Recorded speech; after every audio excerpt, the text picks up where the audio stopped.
Hi, നമസ്കാരമുണ്ട്. നമ്മൾ വീണ്ടും ഒരു ഹൈബ്രിഡ് പരിചയപ്പെടുത്തുകയാണ്. ഇത് 2000-ന് ശേഷം വികസിപ്പിച്ച ഒരു മാമ്പഴമാണ്. ICAR വികസിപ്പിച്ച തന്നെയാണ് അത്. ഇത് പൂസ അരുണിമ എന്ന് പറയുന്നതാണ്. ഇതിന്റെ കളറാണ് ഇതിന് വ്യത്യസ്തമാക്കുന്നത്. ഒരു പ്രത്യേക രീതിയിലുള്ള ഒരു കളറാണ് ഈ മാമ്പഴം. കണ്ടില്ലേ?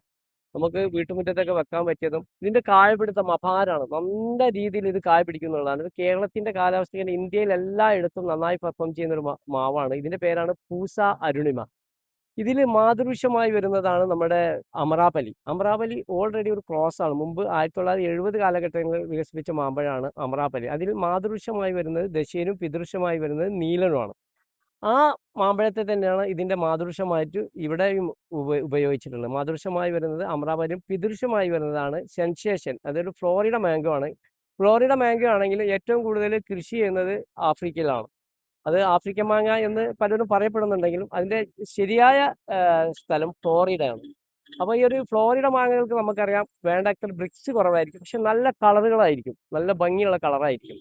അപ്പൊ നമ്മുടെ ഇവിടുത്തെ ബ്രിക്സ് കൂടിയ മാങ്ങയിനായിട്ടാണ് ഇത് ക്രോസ് വന്നത്. നമുക്ക് അമറാവലി എന്ന് പറയുന്നുണ്ടെങ്കിൽ ഒരു 20ക്ക് മുകളിൽ ബ്രിക്സ് വരുന്ന ഒരു മാമ്പഴമാണ്, നല്ല മാമ്പഴമാണ്. അപ്പോൾ ദശേരിയും തമ്മിലുള്ള ക്രോസ് ആയിരുന്നു അത്. അപ്പൊ അതിൽ നിന്ന് ഉരുത്തിരിഞ്ഞ ഒരു മാമ്പഴമാണ് പൂസ അരുണിമ. പൂസ അരുണിമ നമുക്കൊക്കെ വെക്കാൻ പറ്റിയ ഒരു ഹൈബ്രിഡ് ഇനമാണ്. ഈ സെൻസേഷനും അമരാവതിയും തമ്മിൽ 2-3 ക്രോസ് ഉണ്ട്. അത് ഒരു മാമ്പഴത്തെ തന്നെ രണ്ട് മൂന്ന് ഘട്ടങ്ങൾ.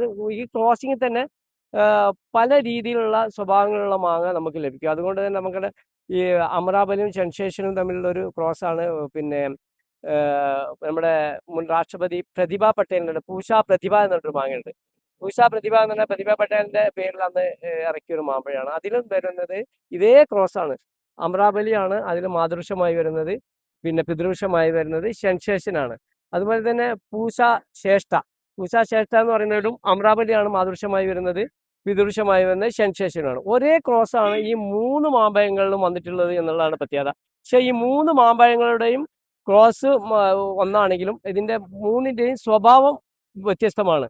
അതുകൊണ്ടാണ് അതിന് പിന്നെ 3 പേരിൽ അറിയപ്പെടുന്നത്. അപ്പൊ നമുക്കറിയാം മല്ലിക തന്നെ മല്ലികന്റെ 3-6 സ്വഭാവമുള്ള മല്ലികയുണ്ട്. നമുക്കെല്ലാം മല്ലികയാണെങ്കിലും മല്ലിക മാമ്പഴം കഴിക്കുന്നവർക്കറിയാം മല്ലിക വളരെ വ്യത്യസ്തമായ രീതിയിലുള്ള ഫ്ലേവറുള്ള ഇനങ്ങളുണ്ട്. പക്ഷെ അതിന് ഒരേ പേര് തന്നെ കൊടുത്തിട്ടുള്ളത്. പക്ഷെ ഈ ഒരു മാമ്പഴത്തിനാണ് ICAR വികസിപ്പിച്ചപ്പോൾ ഇതിന് എല്ലാത്തിനും വ്യത്യസ്തമായ പേരുകൾ നൽകി.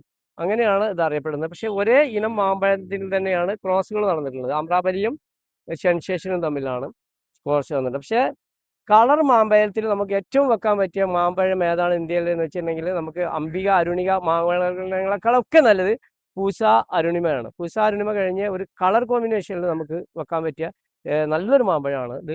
വീട്ടുമുറ്റത്തൊക്കെ വെക്കാൻ പറ്റിയതാണ്. നല്ല ഇതായിട്ട് കായ പിടിക്കും. പിന്നെ ഇത് ഞാൻ പറഞ്ഞ പോലെ ഹൈബ്രിഡിൽ ഏറ്റവും നല്ലൊരു കിങ് ഹൈബ്രിഡാണ്. 2000-ന് ശേഷം വികസിപ്പിച്ച ഹൈബ്രിഡാണ് പൂസ അരുണിമ. പക്ഷെ പല ആളുകൾക്കും ഇത് പ്രചാരത്തിലോ ഇതിനെപ്പറ്റി മാമ്പഴത്തെ പറ്റി ഇപ്പോഴാണ് നമ്മൾ പഠിക്കാനും മനസ്സിലാക്കാനും ഒക്കെ ശ്രമിക്കുന്നത് തന്നെ.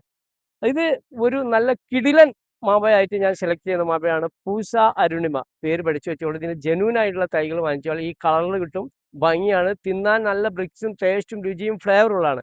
സെൻസേഷൻ ഉള്ള മാമ്പഴം വെക്കുന്നതിലും നല്ലത് ഈ ഹൈബ്രിഡ് വെക്കുന്നതായിരിക്കും. സെൻസേഷനൊക്കെ അത് സാധാ മാമ്പഴമാണ്. അത് അതിനൊരു ക്രോസ് നടന്ന മാമ്പഴമാണ് പൂസ അരുണിമ. അപ്പൊ സെൻസേഷൻ വാങ്ങി വെക്കാതെ പൂസ അരുണിമ വാങ്ങിയേക്കുക. പൂസ അരുണിമയിൽ നമുക്ക് അമറാവലി മാതൃവൃക്ഷമായും പിതൃവൃക്ഷമായി വരുന്നത് സെൻസേഷനുമാണ്. ഒരു ക്രോസ് ആണ്. നന്നായിട്ട് കായ പിടുത്തണം. എല്ലാ വർഷവും റെഗുലർ ആയിട്ട് കായ്ക്കും. മാങ്ങ അത്യാവശ്യം സൈസ് ഉണ്ട്, ബ്രിക്സ് ഉണ്ട്, എല്ലാം കൊണ്ട് ഓക്കെയാണ്. 100% ഗ്യാരണ്ടിയാണ്. എത്രയാണ് കായ്ച്ചിരിക്കുന്നത് അറിയാം പൂസ അരുണിമ? ഇനി നല്ല കളറിലേക്ക് വരും. അതാണ് അതിന്റെ ഭംഗി. നന്നായിട്ട് കായ പിടിക്കും. ഒരു ചെറിയ മാവിലാണ് ഇത്രയും കായ്ച്ചിട്ടുള്ളത്. കണ്ട, ഇത് ചെറിയ മാവിൽ കായ്ച്ചിരിക്കുന്ന നോക്കാൻ കണ്ടില്ല, ഇത് കളർ വരുന്നത് കണ്ടില്ല. നല്ല രീതിയിൽ കളർ വരും. ഞാൻ പറഞ്ഞ പോലെ അമ്രപാലി പിന്നെ സെൻസേഷൻ നമ്മളൊരു ക്രോസിലാണ് പൂസ അരുണിമ ഉത്ഭവിച്ചിട്ടുള്ളത്. അതേ ക്രോസിൽ തന്നെയാണ് പൂസ പിന്നെ പ്രതിഭ പൂസ ശ്രേഷ്ഠയൊക്കെ ഉത്ഭവിച്ചെങ്കിലും അതിനേക്കാളും ഒക്കെ നല്ല മാങ്ങ. അപ്പൊ നമ്മൾ പൂസ പ്രതിഭയും പൂസ ശ്രേഷ്ഠയും വാങ്ങി വെക്കുന്നതിലൊക്കെ നല്ല മാമ്പഴം വാങ്ങി വെക്കുകയാണെങ്കിൽ ഇത് എടുത്താൽ മതി. കാരണം ഇതൊരു മാമ്പഴം വെച്ച് കഴിഞ്ഞാൽ പിന്നെ മറ്റൊന്നും വെക്കേണ്ട ആവശ്യമില്ല. കളറിന് കളറിനും ഫ്ലേവറിന് ഫ്ലേവറും ടേസ്റ്റിന് രുചിനും എല്ലാം ഒന്നുകൊണ്ട് മെച്ചമുള്ള ഒരു ഹൈബ്രിഡാണ്. നമുക്ക് ICAR വികസിപ്പിച്ച ഏറ്റവും നല്ല മാമ്പഴങ്ങളിൽ ഒന്നാണ് പൂസ അരുണിമ. പഠിക്കാം. ഇത് നമുക്ക് സെയിലുള്ളതല്ലേ? ഇത് സെയിലിനുണ്ട്. ഇവിടെ ഇതിന് തൈകളുണ്ട്. പക്ഷെ നമ്മൾ ഈ വർഷം ഏറ്റവും കൂടുതൽ സെയിൽ ചെയ്തൊരു ഇനത്തിൽപ്പെട്ടതാണ് പൂസ അരുണ. അത് അറിയുന്ന ആളുകൾ വന്നിട്ട് ചോദിച്ചു വാങ്ങിക്കോളൂ. മാമ്പഴത്തൊക്കെ പറ്റി അറിയുന്ന ആളുകൾ, ഇത് മാമ്പഴങ്ങളെ പറ്റി പഠിച്ച് മനസ്സിലാക്കിയ ആളുകൾ വന്ന് ചോദിക്കും ഇതിന്റെ പേര്. അങ്ങനത്തെ ആളുകൾക്ക് നമ്മളിത് കൊടുക്കുള്ളൂ. പിന്നെ ആർക്കും നല്ല മാമ്പഴം വേണമെങ്കിൽ ചോദിക്കുന്നവർക്ക് നമ്മൾ പ്രൊമോട്ട് ചെയ്യും. നന്നായിട്ട് കായ പിടിക്കും. ഇത് കണ്ടില്ലേ നമ്മളെ പൂസ അരുണിമയുടെ മാങ്ങയുടെ കളറ്. ഇനി ഇത് വലുതാവുന്നതിനനുസരിച്ച് കളറ് നല്ല കളറിലേക്ക് വരും. കണ്ടാ ഇവിടെയൊക്കെ നന്നായിട്ട് കായ പിടിച്ചിട്ടുണ്ട്. ഇതൊക്കെ പൂസ അരുണിമയുടെ പ്ലാന്റാണ്, കണ്ടില്ലേ ഡ്രമ്മിൽ. അപ്പോൾ ഇനിയും ഇതുപോലുള്ള ഹൈബ്രിഡ് ഇനങ്ങളുടെ വിശേഷങ്ങളുമായി വരുന്നവരെ കാത്തിരിക്കുക. ഞാൻ MS കോട്ടയിൽ.